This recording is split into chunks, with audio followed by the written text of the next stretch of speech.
In 2012, director Wes Anderson gave the world an ethereal foray into the world of First Love.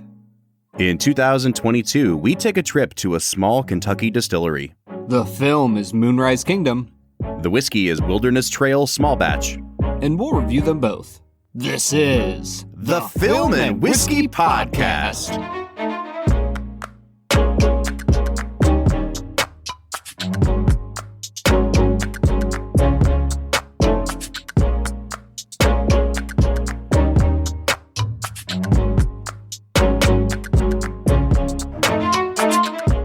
Welcome to the Film and Whiskey Podcast, where each week we review a classic movie and a glass of whiskey. I'm Bob Book. I'm Brad G. And this week we are looking at director Wes Anderson's 2012 comedy, Moonrise Kingdom. Brad, we are recording this episode at 9:45 in the morning, and I feel like our sultry sounding voices reflect the fact that we both just woke up. Yeah, just a little bit ago, man. Yeah. It's not my favorite thing in the world, but we will soldier on for the sake of our listeners. Does your voice tend to crack in the morning, Brad? It does get a little more crackly, crunchy, kind of. If I try to go into like a lower register, if you will, it gets a little bit pubescent almost. Oh, well, it fits the material, so it'll be perfect. It'll be a nice thematic thing we have going on here today. Yeah. So we're in the middle of 3 movies by director Wes Anderson to go along with Royal Tenenbaums, which we did a few seasons ago. Brad, what's your impression of Wes Anderson thus far? Having now seen 3 of his movies, I feel like you'll probably have a pretty good sense of his visual style, the pacing of his films, thematically what he tries to go for. Do you feel like this movie fit in with the rest of the Wes Anderson movies, or was this more of an outlier for you? I think that it fits in stylistically. He's still Wes Anderson. I think that content-wise, it feels like he normally deals with adults who have adult problems. So this one definitely feels like a little bit of a jump, but at the same time, his child characters are literally no different than any of his adult characters. Right. In their oddities and how specifically strange they are. So honestly, no, it doesn't really feel that much different for me than any of his other films. I've seen a lot of people say that this is his most kind of sentimental movie, and I think that there's definitely some sentimentality in this movie, and it is ultimately a very sweet movie. But I just wonder if people say that automatically because it's a movie about kids and not a movie about adults. Yeah. 100%. And I think, there is a sentimental feel to it. Like the entire movie is shot in just about a sepia tone, to represent the 60s, 70s, whatever era they're in. I think it's 1965. That's it. Yep. Yeah. So it definitely, I think if anything, the color palette makes it feel more sentimental than anything else. And just, people don't do Boy Scouts much anymore. Apologies to all of our listeners who are like Eagle Scouts. Right. And so I think that even that, just like putting him as a part of a khaki scout troop. Right. I think that is like a nostalgia-inducing type of thing as well. Yeah, but at the same time, I think that this movie, maybe more than any of the other ones we've done so far, has that sort of classic Wes Anderson melancholy running through it. Like there is just a pervasive sense of sadness in this movie. I mean, Royal Tenenbaums is there too. Like everyone in that movie is sad for the whole movie. But this is a movie where I think I really love it because at the end of the day, I am a sucker for sentiment and I am a sucker for happy endings. And, we will talk spoilers in this episode, but I like a movie where characters can go through the sadness and come out the other side and still be able to put their lives back together. And this movie does that. And it works for me, man. I don't know if it worked for you. This is one of my favorite Wes Anderson films. Yeah. I think that from the Royal Tenenbaums to this, the daughter in Tenenbaums feels very similar to the main girl character in this. Yeah. Yeah. I thought about that a ton. Like she is just a 12-year-old version of Margot Tenenbaum.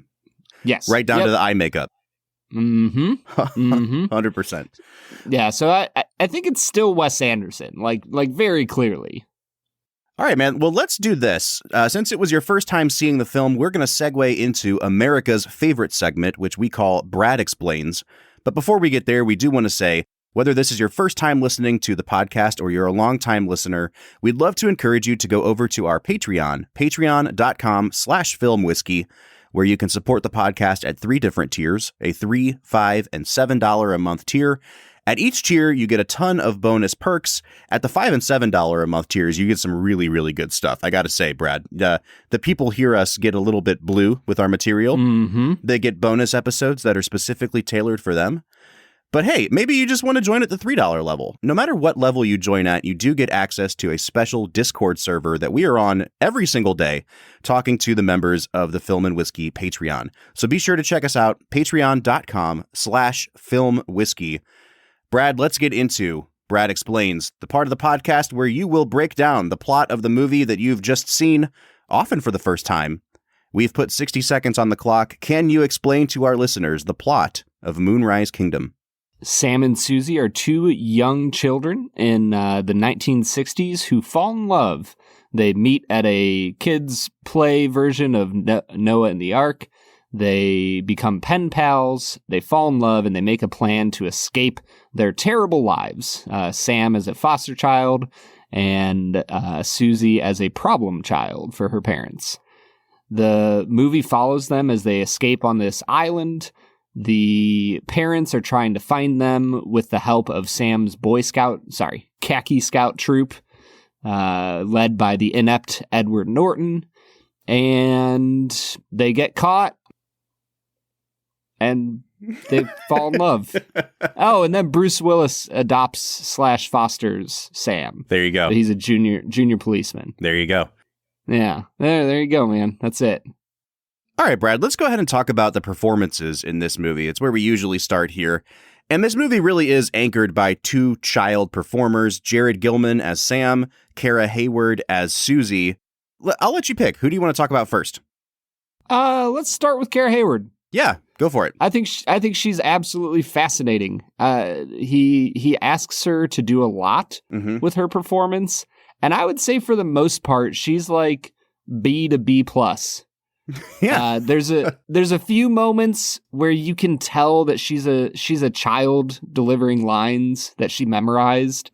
But for the most part, she just has the angsty, like 16-year-old look, but she's only 12. Yeah. And it works for what he's asking her to do. Yeah, I think with both of these performers, they're not known for being the greatest child actors of all time. Jared Gilman especially is like, he's really cool to follow on Twitter. He's in film school now, and he has really cool opinions on movies, but neither one of these child actors went on to like really extended movie careers. Kara Hayward has been in a few things. But I think what Wes Anderson does so well with both of them is he finds actors who are just at that perfect place in their like child development and prepubescence or pubescence that it's like they're kind of gangly, they're kind of not, they kind of look older than they are, and then in the next scene they look like a little kid, they behave older than they are, and then they behave like a little kid. It's just like a perfect marriage of material to like where these kids actually are in their physical development. I don't know if that makes sense, but that's what worked for me, I think, best about the performances was how believable it was just because you could tell both of these kids are going through that phase of growing up. And you have Sam, played by Jared Gilman, who he feels like he's the leader of this khaki scout troop. Like, Edward Norton, his troop commander, even says like that he's the best at like all the practical skills, and yet he's the worst scout that they have. And so there's this sense that both of the child actors are asked to be adults in a world where they are not allowed to be. And I think as a writing, as a story development, they're just really interesting characters, and they're very believable in the sense that you get a picture of what her life is like and the frustration of her parents' life spilling over onto her as the oldest child. And then you get a picture of his life as a foster child who is unwanted as an orphan. And their motivations just fully make sense in this movie. Yeah. Well, and I think this is what Wes Anderson does really well, because people always tend to point out the sort of like whimsical, twee things that he does and how his movies have this sort of like fascinating, what's the word I used last week? Fastidiousness to it. Mm-hmm. But he's always underlying it with really compelling character motivations and arcs. And, here you've got her, like you just said, her side of the story where her parents, her mom is clearly having an affair with somebody that she is aware of. Her dad is awakening to that fact and getting super depressed about it. She's lashing out because of her home life, and they're taking it out on her by calling her a troubled child. And then you've got him who is even less understood. Like, she thinks she understands his situation. His parents have died. And he has that great line where he just tells her, like, I love you, but you have no idea what you're talking about. Mm-hmm. And yeah. I really love that within all of the Wes Anderson, I chuckle at how silly this is and how precise these things are that are happening in supposedly the real world. There are some really dramatic stakes going on under the surface. Yeah, and I think that the sound design really helps with that. Like the score for this movie is really like hauntingly beautiful. Mm-hmm. And it's paired with some really great cinematography. We talked about the color palette a little while ago. As they trek around this island, it's just beautiful. Mm-hmm. Like the music like is intriguing and interesting, and the shots of the island as they're walking across it are just absolutely gorgeous. And so I really love the way Anderson tells a story visually and auditorily, as well as what his characters are doing on screen. Mm-hmm. Like he really marries it all together in a beautiful way. I was reading an essay about this movie, and it was talking about how the brilliance of the movie is that this isn't a movie about loss of innocence, as it is about how these young people are gaining the intelligence that they're entering into a world that is hostile or indifferent to them.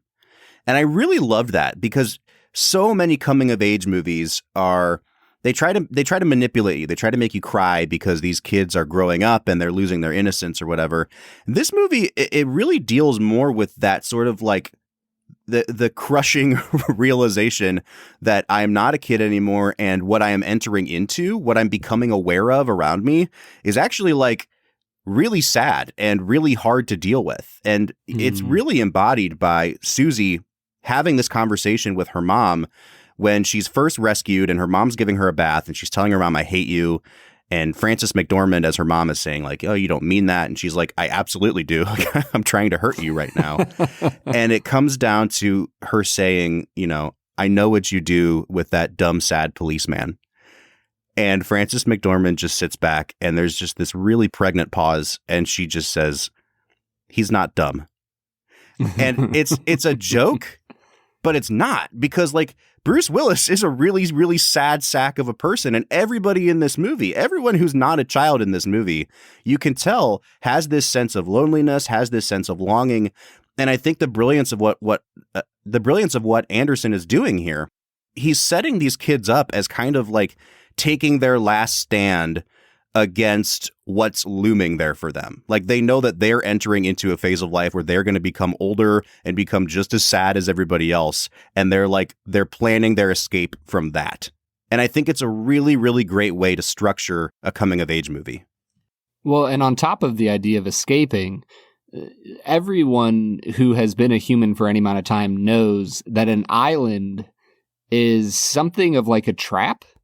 That you're so contained on the island that until you build a boat or until you do something to be able to get off of it, you are stuck there. Mm-hmm. Like, there's only so much space to travel.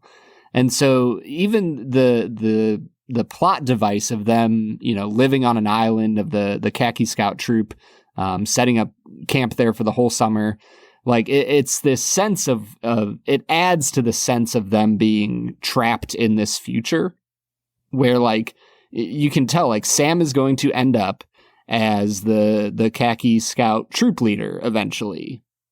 And Susie is going to end up like her mom, unhappy, in a place where she doesn't want to be. Mm-hmm.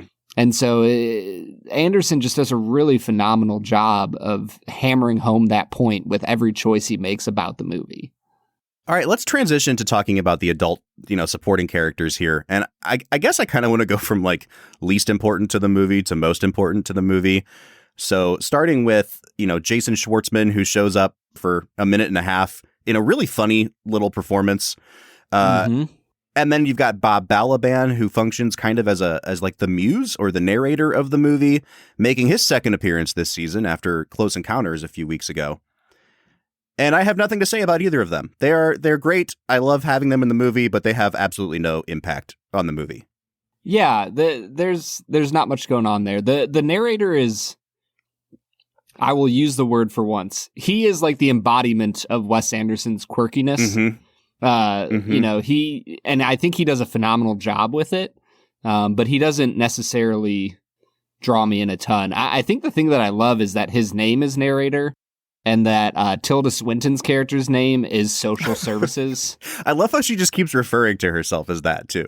This is social services. And everyone just calls her, how you doing up there, social services? Yeah. Yep. You know what movie this reminded me of, Bob? What's that? Like halfway through the film, I was like, oh, this is like the American version of Hunt for the Wilder People. Oh, that's a great comparison. Oh, you should have saved that for our Make This a Double section. Oh, shoot. Here, sit on that. We'll come back to it at the end, because I think that's a really great comparison. I was going to say, because the main thing that clicked for me was that the social services in this feels very similar to social services in Hunt for the Wilder People. I really liked Tilda Swinton in this movie. I think that like half of her performance is just on the phone with Bruce Willis and Edward Norton, and her facial reactions to the things that they're saying are so funny. Like this, for being such a sad movie, this also has some of the silliest moments in a Wes Anderson movie and like really broad comedy. There's a scene where they first find out that Jared Gilman has run away, all the other khaki scouts. And then they're like, we should take weapons with us. And then they just cut to a shot of a kid that has like a club with nails on the end of it. And they're all walking through this field with like a bow and arrow and just like incredibly deadly weapons.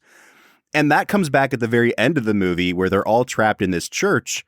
And social services is saying, like, I'm going to go get this kid. And all of a sudden they cut to Bruce Willis and he holds up that same club and just says, nobody's going anywhere. And I laughed so hard at that moment because it came out of nowhere.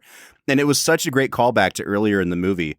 But, with Tilda Swinton especially, her character is just so weird and evil for no reason that she is kind of free to just walk around and do whatever she wants. And it is such a pleasant performance to me because it's like it makes me giddy to watch her in this movie. Yeah, I think that she is like just a very small kind of a bit role in this, and she just plays it to perfection. It's kind of the example of when you get a pretty big name actor to play a pretty small role, and they almost like take over that little bit of the movie because you're like, man, like, how did they get somebody so good to do something just, not a big thing? And I love that they're in it. And I think that that's Tilda Swinton in this movie. And on the flip side, you've got Frances McDormand, who is one of our great living actresses, 3-time Academy Award winner, who I feel is really underutilized in this movie. And it's not just that she underplays her role, which she does, and it's very subtle performance, but she's just not in the movie very much. And I kept expecting her to be kind of a more major presence throughout the film, and she's just not. And it's kind of unfortunate because I think the overall effect with the way that she plays the character and then the fact that she's not used very much almost makes me forget that she's in this movie, if I'm being quite honest. Yeah, I think that she has like 2 scenes where she is the main focus. When she's talking to Bruce Willis and kind of breaking off their affair, and then when she's talking to Susie as she's giving her a bath after they bring her back from running away. And I think if she had one more scene like that, where she's interacting maybe with Sam for some reason, I could just imagine a world where just one more scene where she has like 2 or 3 minutes of screen time and just gets to be Frances McDormand, like, would have risen her to the importance level that I think she deserved in this movie. Mm-hmm. Well, and then her husband is Bill Murray, who is playing his trademark sad sack Wes Anderson character here. And what I've really loved about watching the 3 Wes Andersons that we've done for the show so far is the variations on the depressed male character that he plays in each of these movies. Because this is kind of similar to his Royal Tenenbaum's character, where he finds out that Margot is having numerous affairs and is just morose through the whole movie. But I think this is also the one where he seems like the angriest. Like there's just a level of rage and anger underlying everything he does in this movie. And it makes for a really interesting character. I also don't know that I love his character in this movie. I don't think you're supposed to, you know what I mean? But yeah, I didn't really enjoy spending any amount of time with Susie's parents. They just didn't add a lot to the movie to me. And they gave them so much. I know I said that Frances McDormand isn't in the movie that much, but comparatively, I felt like they tried to kind of balance the scales a little bit between figures in Sam's life and figures in Susie's life. But the figures in Sam's life were so much more interesting to me. And Susie's parents just weren't. Yeah, I think that Edward Norton's character, he was probably my favorite character of the whole movie. Yeah. But I'm with you on Bill Murray. It's not that it's bad performances. It's just that they play sad sack lawyers. And we already know how much I love lawyers after the Marriage Story episode. So, yeah, they're just kind of annoying, and they are unaware of the world around them. And it feels like as the adults in the situation, they should be the ones who are caring for their daughter's needs, and they're not. They suck at it. Yeah. And obviously they're written to be that way. I understand that. But at a certain level, it just kind of gets annoying to watch. All right, let's transition to talking about these last 2 figures, Edward Norton as Scoutmaster Ward and Bruce Willis as Police Captain Sharp. They're both incredible, and it's really funny because I feel like you could make a case that either one of them steals the movie, and you'd be right. And it's very rare for 2 people to steal a movie together, and they absolutely do it. This is one of my very favorite Bruce Willis performances. We've talked about this before with movies like The Sixth Sense. When he plays a truly lonely and sad man, he's so good at it. He's so good. Yeah. He's so good at showing the like interiority. You know what I mean? Like you can see that he has been thinking deeply about how sad and lonely he is, and he doesn't have to say much to get that across. And I think, honestly, this performance reminded me a little bit of really good Clint Eastwood performances.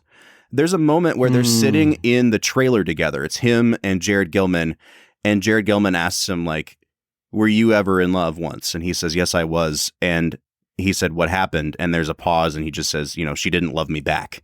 But the way he says it, he gets this look on his face that, like, he looks like he's fighting a stomach ulcer. Like he's like in pain, and it just had Eastwood written all over it. It was exactly the way Eastwood would have played this performance. But I'm not saying that he's like mimicking Clint Eastwood, but I think it reminds me of the best performances of an Eastwood, where he's always playing like this kind of lonely figure, and Willis just does it to perfection here.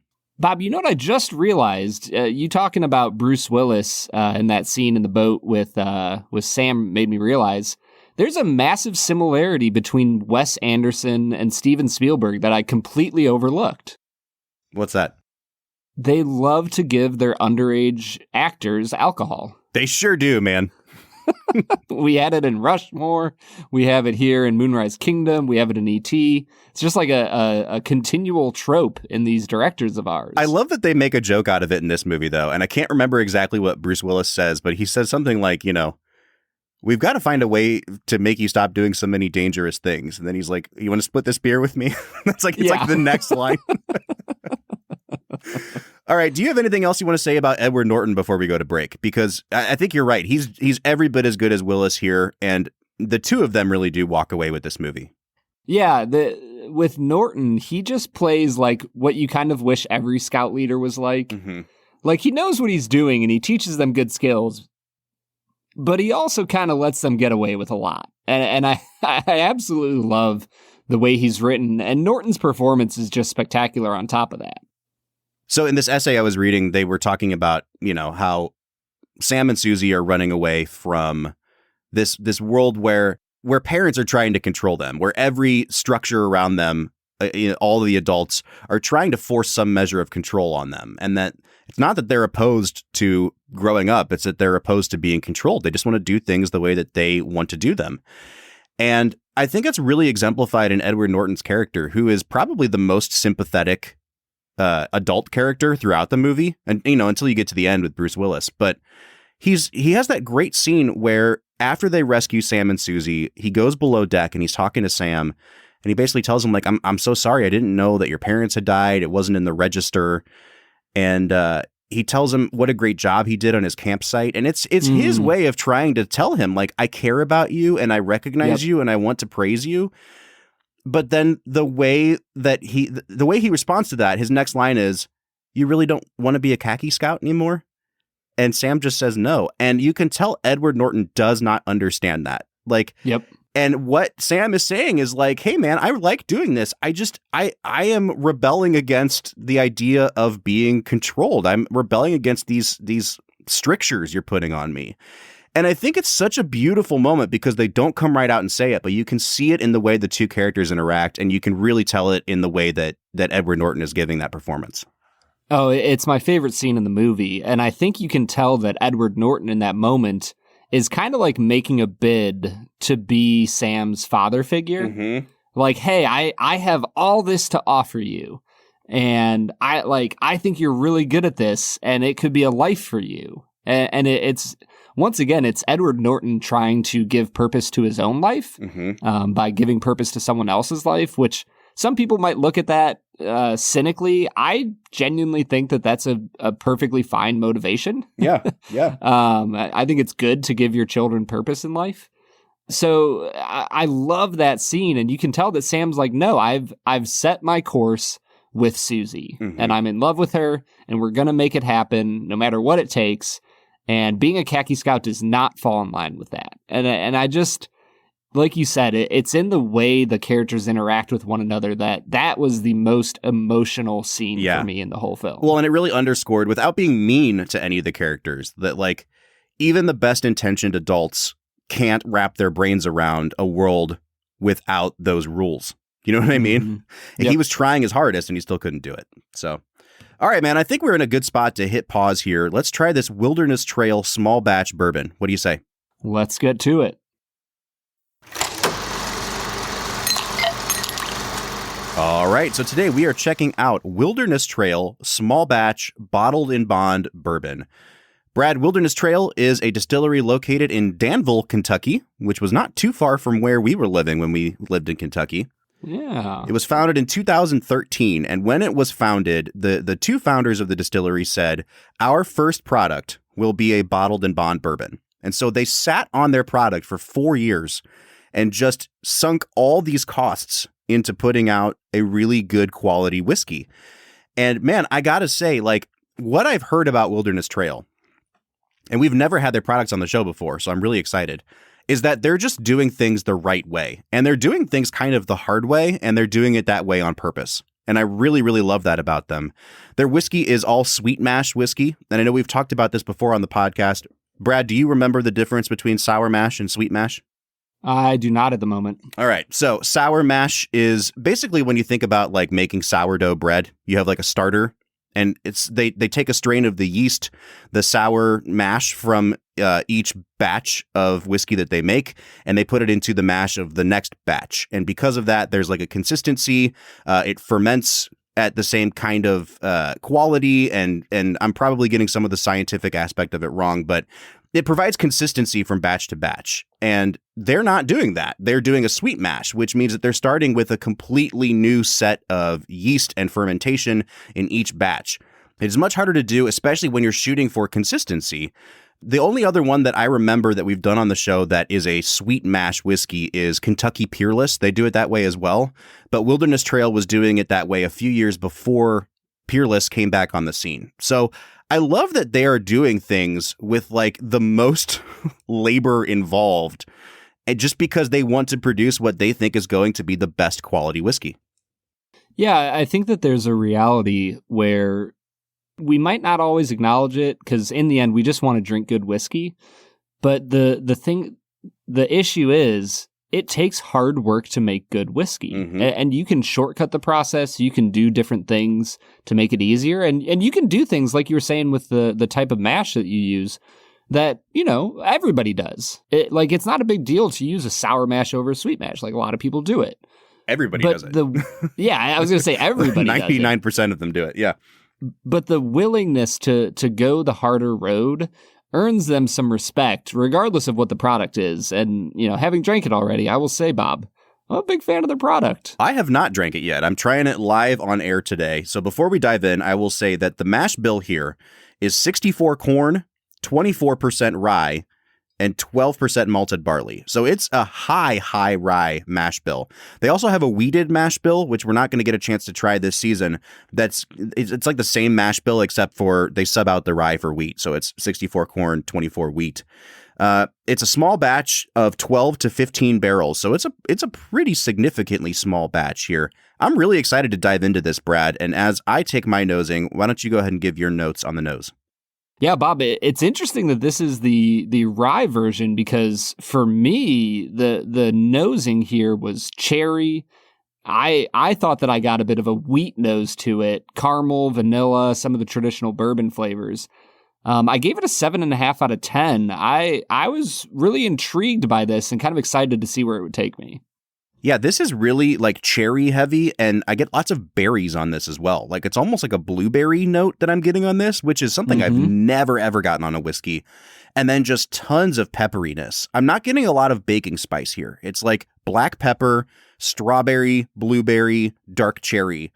I'm really digging it. I am noticing the rye just because of the way it's hitting my nose. I'm not getting like a cherry cola like I do with wheated as much. Like, that rye spice is definitely coming out as black pepper here. I like it a lot, and it's super unique. So I'm going to give it an 8 out of 10 on the nose. Yeah, and the flavor palette, for me, it was incredibly creamy. There was a lot of cherry going on, kind of a cherry cordial. There was some butterscotch happening, and then just a nice little foundation of vanilla. This is an incredible tasting whiskey, Bob. I gave it an 8.5 out of 10 on the palate. Yeah, Brad, I'm not quite getting what you're getting on this. So I will say that this is probably one of the most, I'm going to throw it back to season 1 here. This is one of the most viscous whiskeys we've ever had on this show. Like, it is just so thick on the mouthfeel. The viscosity. The viscosity, dude. It's creamy is a great word for it. Almost oily, I would say, though. Like, it really covers the palate. But it does so in a way that I almost lose all of the flavor on the end. It has like a layer. It almost tastes like cream of wheat. Have you ever had that breakfast cereal? Like, unsweetened oatmeal or cream of wheat is almost what I'm getting on this, where it gives you that kind of like milky quality and grain with just a little bit of sweetness underlying it. You're right. There's oak here. There's a little bit of vanilla. I'm getting just a touch of strawberry still, but I was really expecting a flavor bomb after that nose, and the palate is just not quite there for me. I think I'm only going to give this about a 6.5 on the taste. Man, I'm a little disappointed. I thought you were going to like this. As I got into the finish, the cherry continued on for me. It almost got like a little bit thicker, like almost like a cream cheese kind of feel, with a lot of vanilla. There was a little bit of oakiness at the end, but it didn't sour or turn bitter in any way. It just added a nice little bit of woody flavor. I liked the finish a lot. I'll give it an 8. Yeah, I think the cream cheese note is actually a really good one, because it tastes like cream cheese that has like black pepper sprinkled into it. Like, it's a very spicy, little bit of oak, but that creaminess really does still hold through. I just wish there was a little bit more sweetness on this. I like it, but coming off of the palate, I'm still just a little bit disappointed in the overall flavor profile. So I'm going to give it a 7 out of 10. And the balance, I can't mark anything off for this. I'll give it the average of my first 3 scores. I'll give it an 8 out of 10 on balance, because there's a lot of flavor here. It moves from one area to the next really smoothly. And I think that it's an incredibly drinkable whiskey that has high marks, in my opinion, for its flavor. I'm going to give it a 7.5 on balance. I know I said that I was disappointed in the palate here, but even with that drop off, you can tell that this is still a really well-made whiskey. So I'm going to give it 7.5 on the balance. And that brings us to value. Brad, have you looked up what this would cost us in the state of Ohio? I wasn't able to find it in the state of Ohio, but I did find it just online at about $57. All right, so knowing that this is from a craft distillery, knowing that it is sweet mash, that it is small batch, like 57 is not astronomically expensive. I think that the problem is that a lot of people won't take those factors into consideration when they're just comparing this to something else on the shelf, right? Like if this is a 4-year or slightly older bourbon that is 100 proof, all right, well, I can get that anywhere else for $30. Why would I pay $57 here? So I think that it has that working against it. But when you actually factor in all those other things, I think it's a pretty decent value. I'm going to give it a 7 out of 10 on value. Yeah, I'll give it an 8 out of 10. I think that the value that Wilderness Trail has created here is that it's a really unique, beautiful expression of bourbon that just hits all the right notes for me as far as the sweetness. The thing that would push it up a few notches is if I could actually taste those rye notes. Because for me, I think ryes are my favorite whiskeys, oftentimes just because there is so much complexity. There's a mixture of the sweet, decadent notes with all of those baking spices. And that's what I love about it. If they were able to accomplish that, this would be a stellar whiskey. But as it is, I'll give it an 8 out of 10 on value. And that brings my final score to a 40 out of 50.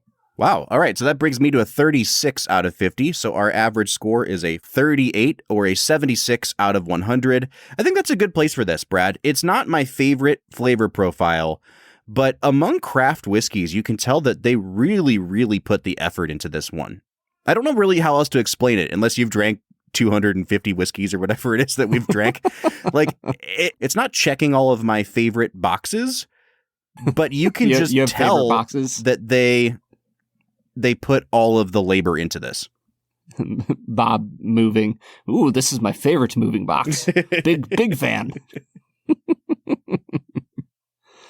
Well, Bob, I've enjoyed this hold on. Little bit of a... Recommend buying, recommend trying? I think I would recommend buying and trying. I think that this is a really beautiful whiskey that's worth your money. So yeah, for $50 to $60, it's a worthwhile buy. We want to say thank you to our friend Austin Dupree at the Bourboneering podcast for sending us this sample. I think next time we got to try that wheated one, man. I'm very intrigued to try the wheated mash bill. I'm with you, man. All right, Brad, let's get back into talking about Moonrise Kingdom. What do you say? Let's get to it. All right, that was Wilderness Trail Small Batch Bottled in Bond Bourbon. Brad, I think I've been doing a better job at trying to pair up the whiskeys with the movie thematically lately. We had Puncher's Chance for Scott Pilgrim, and now we have Wilderness Trail for a movie about two people running off into the wilderness together. So yeah, you nailed it, man. I'm doing my best, you know? Do you want some kind of reward, like... Instead of 2 facts and a falsehood, do you want 1 fact and 1 falsehood? One fact and 2 falsehoods, please. Ooh, and I only have to guess one falsehood. All right, it is time for 2 facts and a falsehood, the part of the podcast where Brad tries to stump me with 3 things that he presents as fact, one of which is actually a bald-faced lie. Brad, I think that I am above 500 now. Is that true? I think so. I think I'm 6 and 5. 6 and 5 right now. Yeah, man. Oh man, it feels good.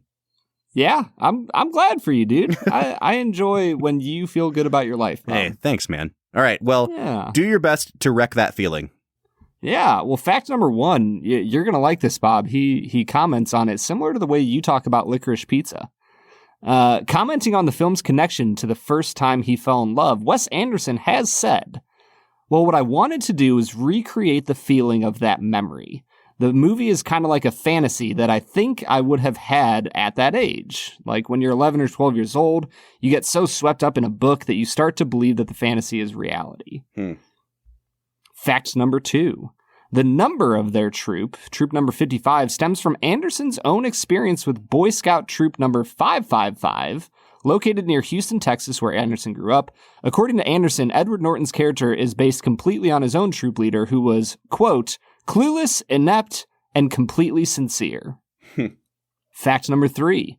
according to Wes Anderson, Susie's discovery of the, quote, of the Coping with a Troubled Child pamphlet was based on a similar experience from his own childhood. Quote, it wasn't anything terrible. It was just something that at the time when I found it, I was like, what is this?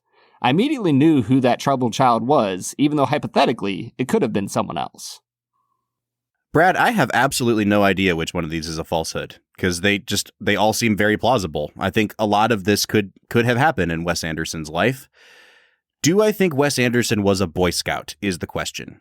He is so neat and so tidy that I think he may have had, like, making your bed and pitching a tent drilled into him as a child, but also he does not seem like the kind of person who would have been a Boy Scout. So number 2 is really sticking out to me.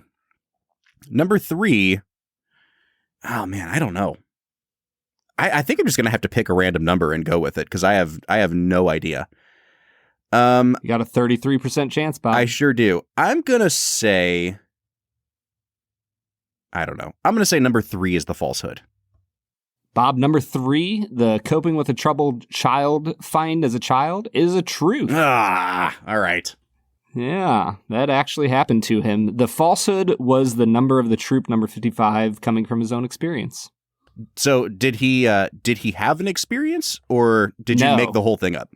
I made the whole thing up. Nice. He may or may not have been a Boy Scout, but it definitely wasn't number 555, and he never said anything about his own troop leader. All right, cool. Well, you got me. Yeah. I'm back to 500 now. Hey, nailed it. I think that I have the most success when I theme all 3 of them around the same idea. Yeah. That seems to work for me pretty well. All right, Brad, before we wrap things up today, I want to go a little bit further on the coming of age story and the way Wes Anderson chooses to do it here, because it does seem different than some of those coming of age stories that we watched. I had a recent experience where I drove up to Cleveland, Ohio to go to an IMAX theater because they just re-released E.T. in IMAX. And Bob, why didn't you let me know? I would have been so excited to come watch it with you. I did send a message to our friend Jackie Zykan afterwards because that's also her favorite movie of all time. And I was like, oh, I was surprised I didn't see you there, It was freaking great. But this movie does remind me a lot of those underlying themes of sadness and loss that you find in a movie like E.T. And I think that a really, really great coming-of-age story has to have those elements of, I'm not saying that the kid has to have a horrible life for it to be a good movie, but there has to be some recognition of what world they're entering into and what they're fighting against. And I think that because of that, this movie does share a ton of DNA with a movie like E.T. And especially coming off of the Spielberg miniseries we did. This doesn't strike me as a particularly Spielberg-y movie. It's still very Wes Anderson, but I think thematically there's definitely parallels there. Yeah, he dives into the exploration of what does it mean to be a child in the midst of unhealthy adult lives. Mm-hmm. And that's a really difficult thing to do. And so the obvious thing to do is live out a fantasy of running away with your one true love and, fighting the power and of, trying to make it work no matter what else is going on. And I think that Wes does, for the most part, a really beautiful job of illustrating what it's like to fall in love in a place of trying to make sense of the world around you as a prepubescent young person. Go in a little bit on that, Brad, because you just said for the most part, and we haven't really talked about nitpicks or things we disliked about the movie, but I also don't think that this is a perfect movie, and I think my score is going to reflect that. So I'd like to hear a little bit from you as a first-time viewer, what didn't work for you about this movie? Oh, man, I was kind of saving this for final scores, but we're getting close to that, so... Listen, man, I can't get down with this movie. Oh. 100%. Really? The scene where they are alone and they have a first sexual encounter with one another. I can't get down with it, Bob. I think that this movie is hot garbage because of that scene. What? Dude, You really pulled the rug out from under me here. You've talked about it in such glowing terms until this moment. Well, and that's the thing. I want to be fair to it. Like, I think that Wes Anderson is a very talented director. I like his style. I find it unique and interesting and very different than the rest of the world of cinema. But if you look at the definition of child pornography, that was child pornography that was displayed in an artistic way. Oh, I completely disagree with that. But I mean, like, I'm not. So let me say this. I'm not debating like where your particular line for what is acceptable is. But I also think that what he portrayed on screen was like a very matter-of-fact and kind of humorous portrayal of what a lot of people's first experience, like getting their first kiss or, do you know what I mean? And all he had to do was leave it at a first kiss. But then he makes them say the lines about him having an erection and her not minding it. And then the next scene, he shows them sleeping in the tent together in the scene that we've all seen a billion times in other movies, that they just slept together. Oh, see, I didn't even make that. I don't know that that's necessarily implied there. It's 100, Bob. They go from him talking about having an erection, her saying that she doesn't mind it, and then boom, it's the next morning and they're sleeping like in each other's arms. Have you ever seen that before in any movie ever? I mean, I understand where you're coming from. I don't think that maybe it's just me like wishing for the best. I never assumed that actually happened. I thought that they were still too young to actually go through with anything like that. I don't know that they would even know what to do, like, given their innocence in the movie. So, like, I mean, I understand where you're coming from. I just had a different read on it than you did. But here's the thing. It's beyond just like what the audience is seeing. For me, it was the idea that those actors who were 12 years old at the time had to do those things and say those lines and have that experience. And the more I looked into it, the more it kind of creeped me out. Like Wes. And here's the thing. If he had just stopped at having them kiss, it's 100% fine. I'm totally down with it. I think it's adorable and cute and a great coming of age story. But like the way he had them do it, he had them like write letters to one another before the filming started, and he saved, you know, some of the more intimate scenes till the end of filming so that they knew each other better, and he did all sorts of stuff like that. But then he also used a closed set for them to have their first kiss and shoot that scene. And I'm like, the only reason you have a closed set is to do like inappropriate things on screen with adults. And like, I just don't think a child actor should ever be asked to be on a closed set. And I know that they got their parents' permission, but as the consenting adults in the situation, I don't think that they should have consented for their children to act in such ways. And I think it was all really weird and really inappropriate.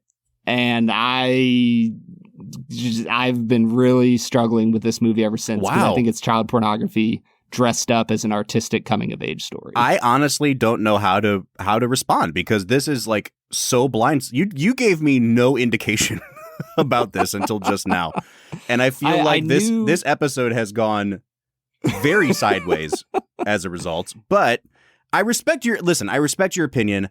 I disagree about the closed set thing. I think that that's actually a very sweet thing to do for children, like, who are doing a scene where they have to kiss and, you know, pretend like they're being somewhat intimate with each other. I don't think that you would want to do that with a set filled with adults and, like, you know, middle-aged men holding boom mics and things like that. So, like, I think there's a different read you can take on almost every step of that process, Brad. And again, like, for you, if that seemed inappropriate, I totally get it. I did not have that reaction to the movie.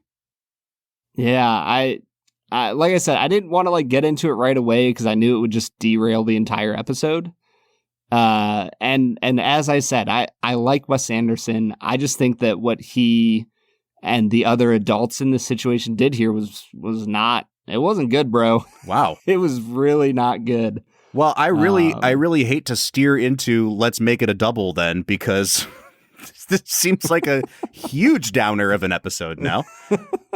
But Brad, knowing now your affinity for this movie, what would you pair this up with as a double feature? I'll stick with Hunt for the Wilder People. It's thematically similar. It's goofy. There's genuine humor to it. And if you want to watch a movie that has appropriate depictions of young kids falling in love, then go watch Hunt for the Wilder People. Yeah, I think that's like the perfect pairing for this movie.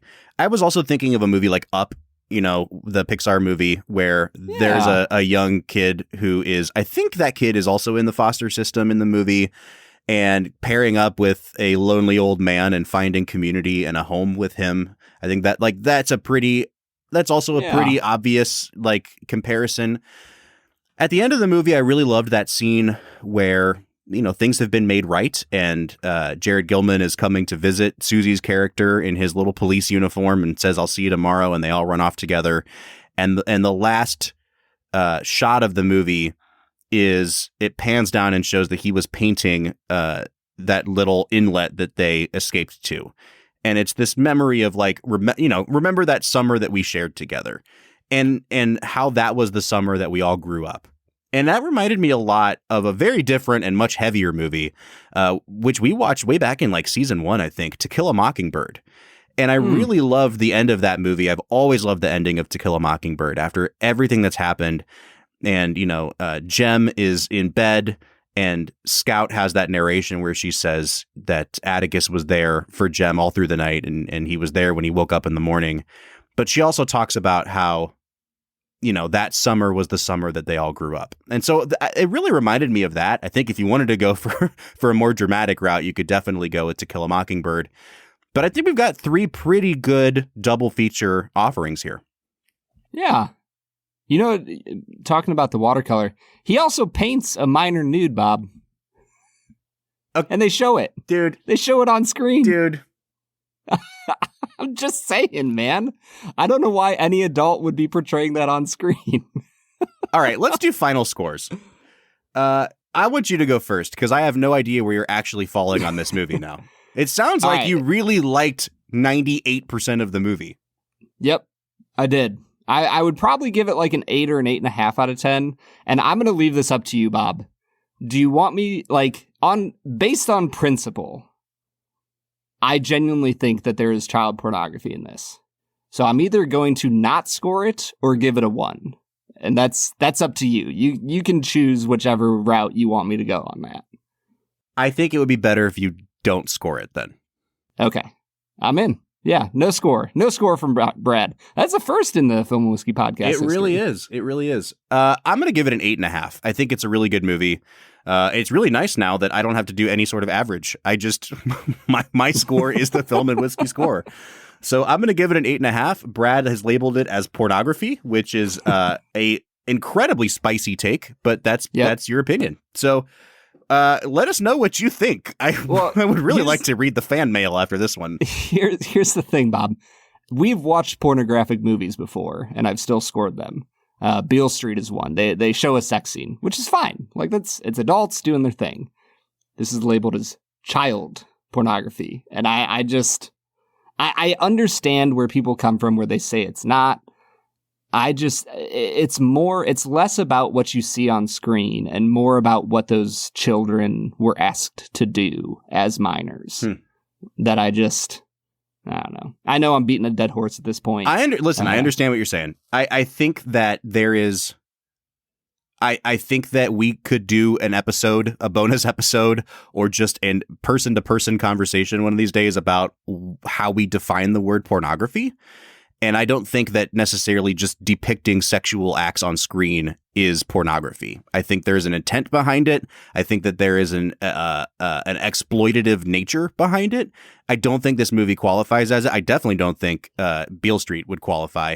But again, I think I understand where you're coming from and how you personally might define that.